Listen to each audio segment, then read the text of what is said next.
This is one of the 80s videos that I'm transferring right now. It's a videotape from 1986 and 2007, or 2007 if you prefer. I made sure to grab every fucking last videotape I could, the 80s sensibilities in the TV commercials, because like it's a lot different than what it is like now. Some of the things are better and some of them are worse, really. But anyway, it's kind of neat, so enjoy. There's another WPIX Channel 11 staple, was the Honeymooners. So the 39 episodes were like broadcast on a marathon thing on WPIX every New Year's Day. And so like I asked my dad in the year 2000, hey, can you like tape me the WPIX Honeymooners marathon? Put it on EP, you know, the EP speed on the VHS, VCR on the VHS, the EP speed. Remember the EP speed? Remember the LP speed? It didn't really get used too much, but LP, EP, and then standard play, as we know, SP, standard, it's just standard, I don't know. So anyway, the Honeymooners, yes, it was a staple on TV, and I don't mean Staples, the stationery company. Is it stationery company? What if they move around a lot? If it's, would they still be considered a stationery company if they moved around a lot? Because they wouldn't be stationary. That's a different. Yes. Anyway, Honeymooners. Yeah, I guess like growing up in the '80s, you know, is something that I like to talk about sometimes, you know, because like if you didn't quite fit in the 80s, it was a problem. But if you didn't fit in the 80s, it was also not a problem. But like, so in the 80s, the other thing, like people were just like, yeah, super psyched because everyone's fucking high on cocaine. Especially like in Connecticut, everyone's like, how you doing? It's just not bad, yeah. Hey, yeah, we're in church. I think I found the world's greatest 80s show. Patrick Swayze, MacGyver, Richard Dean Anderson, or Anderson Dean, or Jimmy Dean for that matter, or Jimmy Dorsey, or Tommy Dorsey, or actually Tommy Flanagan. You know, and then there's also Pete Flanagan. Don't forget him. And Tommy Dorsey's buddy, Frank Sinatra. And then, of course, there's Jimmy Dorsey, and they had a fight. But, you know, brothers fight. They came back together. Like, yeah, we want money. We're both, like, broke. We need money. That's the Dorsey brothers, by the way. You know, they were just always fighting. Like, it was bad.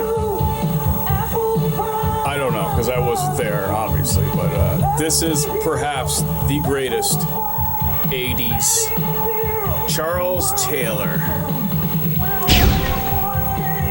I'm going to post this, but I know it's going to get flagged for copyright, because, like, this music just has to be, like, in the Library of Congress, so it's definitely, like, categorized and copywritten. Just, like, so terrible. Really, this was a really bad time when you think about it. It sounds funny and it looks funny, and we could watch Roadhouse and marvel that they made a fucking remake of it. But really, at the end of the day, I don't know, it was a fucking bad time.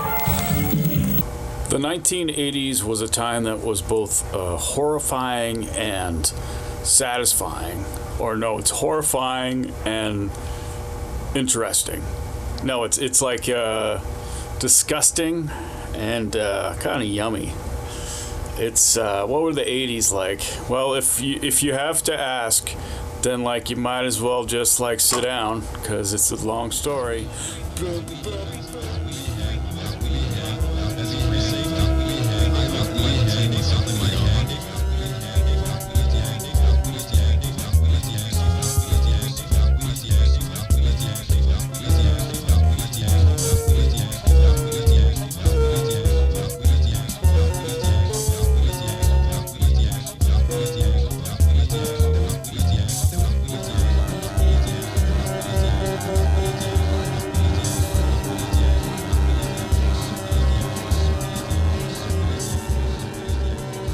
Okay. Hey, do you guys know when like Windows 95 came out? Did it come out in 1995? Really? Not Windows 95? Why did they call it? I thought it was the 95th edition. Did they start in 1900? I think they did. Yeah, it was a calculator company. They made calculators for your watch. Yeah, it was watch calculators. Remember how great those were for about 5 minutes?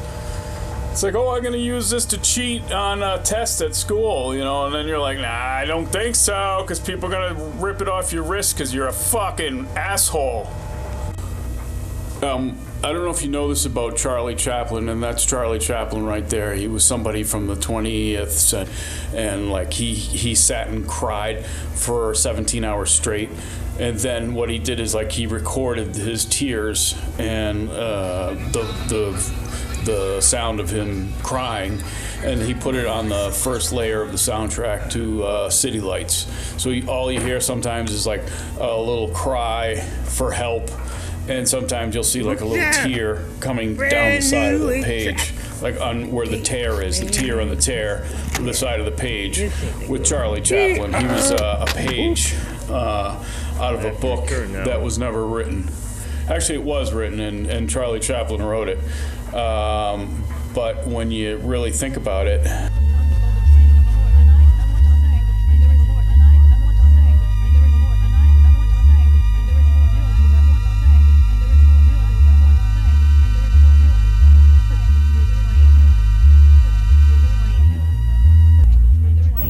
hundreds of thousands commemorate Solidarity Sunday at 11.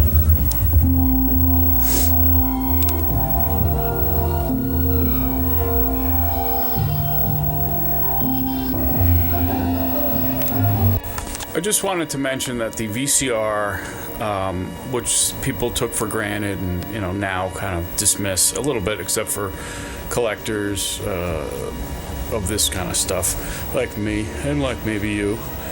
The thing is that these things have lasted.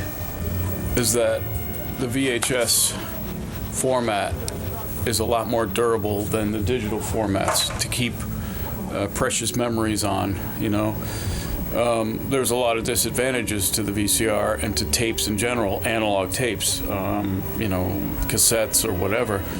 There are certain things that aren't great, but you know what? For durability and to preserve documents, I think they've done pretty well, and like I said, especially with the digital storage, if you have a thumb drive or you have like another drive, that's probably the best thing to do. But if you had a DVD burner or a CD burner, chances are those discs aren't going to play now. If you made them back, in the early 2000s, which is when it was kind of all the rage, I still make them. Just to transfer things to the computer, but like if you have any of those older ones, I would take a look at them. The store-bought CDs, do a little better than the CDs, the blank ones that you would buy at Staples and whatever. There are some DVDs from some companies at certain times that have a lot of problems, like disc errors, and so I'm very happy with this VCR. Look, this is maybe you can't tell so well with the TV, but this is like 1986, and like I can't do the math right now, but that was a long time ago, and I remember I was 17 years old, so it's got to be a long fucking time ago. But it's beautiful, this is beautiful, and then I'll post this to the page, but I just wanted to mention how much fun this is for me and maybe for you. Old media, dealing with that, just media in general, just the history of media, nerd kind of neuro fucking shit, so I guess that's about it, but there'll be more. I have trunk loads of fucking videotapes, so you'll see more, and maybe you won't like it, but I'll try to make everyone happy, because that's the kind of person I am. I'm a people pleaser.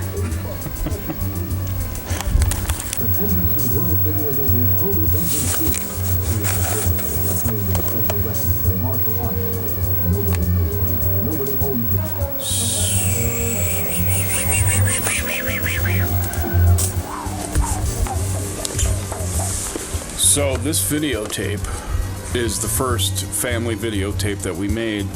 My uncle bought a camera, a video camera. It involved like this little backpack thing and like this, big camera. But this was the tape that was on, so I still have that, and that's from 1982. I could put that in the machine right now, and it'll play fine. I did repair this one because it means a lot to the family history. But I could take this tape right now, put it in the machine, and it'll play fine. I'll take a DVD that I made fucking 2 weeks ago, and it won't play. The physical media, and I noticed that the local record store that I went to, and I went to it on record store day. They had VHS tapes for years, trying to get rid of them, trying to go through them. 25 cents. You go back now, and they're a little bit more money because people are collecting them, which is, interesting and exciting. I started collecting them years ago, and then I thought I was a loser because I still had them. And I'm glad I just kind of dealt with being a loser and feeling like that, because now people, want some of this stuff. So I have a large collection of stuff that I kept, even though it wasn't in, fashion or whatever. There's a lot of pressure on consumers to do, to switch formats or get the newest phone, or hey, you still have one of those, you're poor or something. But it's not about that. I just I'm sitting down in my media room. I'm just I love it, and I don't mean to be so ridiculous about it, but I want people to know how much I enjoy this stuff, and I'll do it as long as I can, just sharing it with folks and just putting it out there and say, hey, this is, and I'm not bragging. I'm not hey, look what I have this, because and I'm not making money on this stuff. I'm just doing it because I love it. And, I wish more people would just sort of be honest and do what they want to do, and do stuff that they love, because otherwise it becomes just crass and commercial. When you're hey, VPN, the VP, I don't even know what VPN is. It's so people can look at the internet without letting other people know. That's a little fucking weird. Why? What are you doing on the internet there, fella? Anyway, that's about all the time I have. I'm getting the battery flashing sign, so that'll be it for today. Tomorrow, I'll have a puppet on this hand, and we'll do a puppet show. Good night.